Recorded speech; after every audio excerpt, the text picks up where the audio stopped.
یہ سفیر ہے، یہ بدر منیر ہے، یہ روشن دماغ ہے، یہ روشن ضمیر ہے، یہ ان کی وفائیں پیاری، ان کی ادائیں پیاری، ان کی صدائیں پیاری، ان کی دعائیں پیاری۔ بسم اللہ الرحمن الرحیم إِنَّا الْقُرْآنَ يَقُصُّ عَلَىٰ بَنِي إِسْرَائِيلَ الَّذِي هُمْ فِيهِ يَخْتَلِفُونَ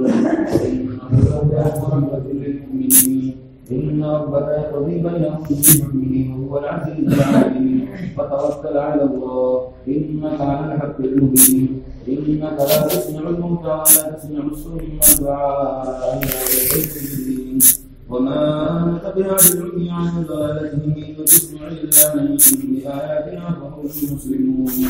صدق الله العظيم.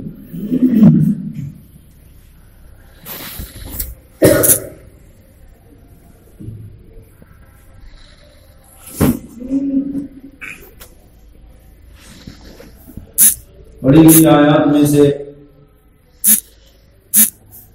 پہلی آیت کے اندر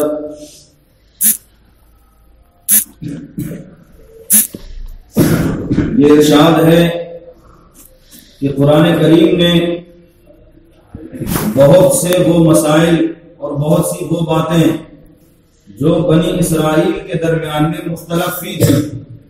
یعنی جن مسائل میں وہ لوگ جھگڑتے تھے، آپس میں ان کے کئی گروہ ہوئے اور اس کو لے کر وہ جھگڑتے رہے،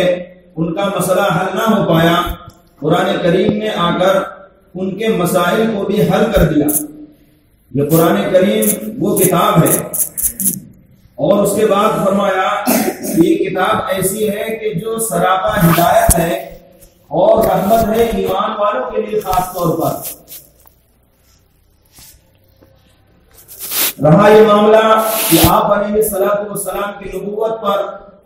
کفار مکہ جو اعتراضات کرتے رہے،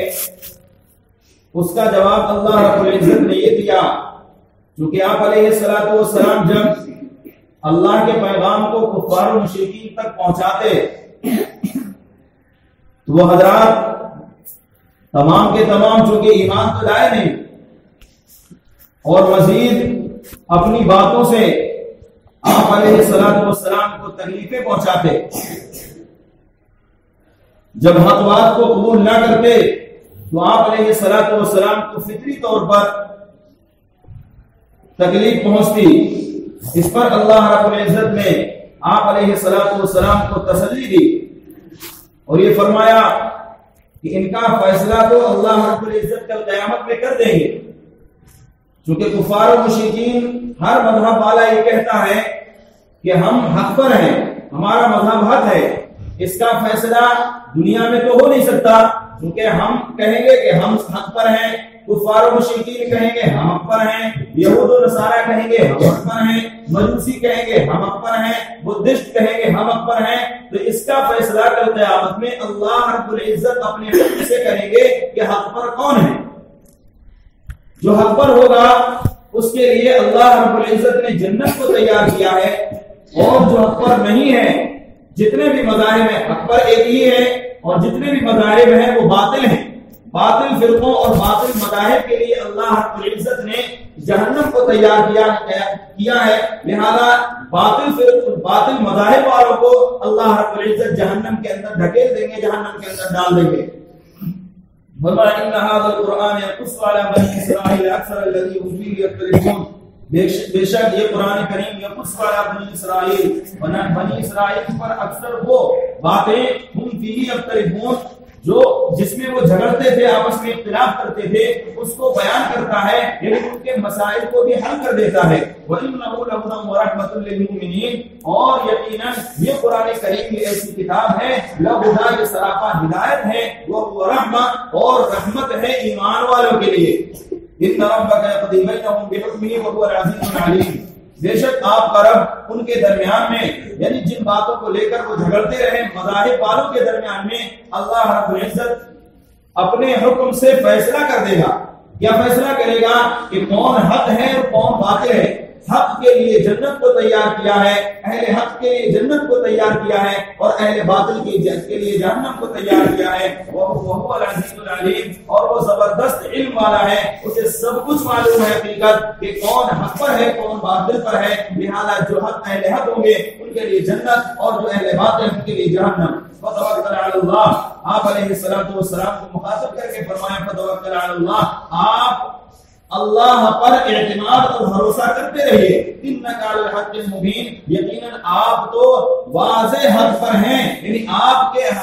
حق ہونے میں کوئی شک و شبہ کی گنجائش ہی نہیں ہے، لہذا آپ دل آزاری نہ کیجیے، آپ اپنے دل کے اندر تنگی مت لائیے۔ آگے فرمایا انک لا تسمع الموتى ولا تسمع الصم الدعاء اذا ولوا مدبرین، جو کفار و مشرکین ہیں جو حق بات کو قبول نہیں کرتے،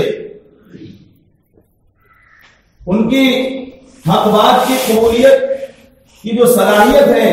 ان کی صلاحیت کو سلب کر لیا گیا۔ فرمایا ان کی 3 مثالیں دی گئی۔ ایک تو یہ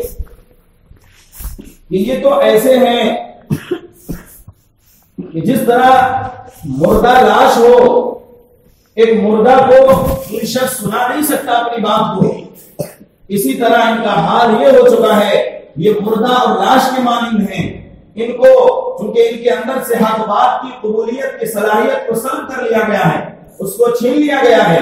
لہذا یہ مردہ لاش کی طرح ہو گئے ہیں۔ جس طرح مردہ لاش کے پاس کھڑے ہو کر کوئی شخص چلاتا رہے اسے کچھ پتہ نہیں لگتا، اسی طرح ان کا حال یہ ہے کہ ان کو بھی کچھ بھی پتہ نہیں لگتا، ان کے سامنے حق بات کتنی ہی بیان کی جائے۔ دوسرے فرمایا ان کا حال یہ ہے جیسے ایک گونگا بہرا ہے کہ اس بات کو بہرا ہے اور بہرے کے ساتھ ساتھ وہ بات کو سننا بھی نہیں چاہتا۔ ایک تو یہ ہے کہ بہرا ہے لیکن وہ کسی طرح سننے کی کوشش کرتا ہے۔ کفار و مشرکین اور اہل باطل کا حال یہ ہے کہ وہ بہرے بھی ہیں اور بہرے کے ساتھ ساتھ وہ حق بات کو سننا بھی نہیں چاہتے۔ جب ان کے سامنے حق بات کو بیان کیا جاتا تو وہ پیٹ دے کر بھاگ جاتے ہیں۔ تیسرے فرمایا یہ تو ایسے اندھے کی طرح ہیں کہ جس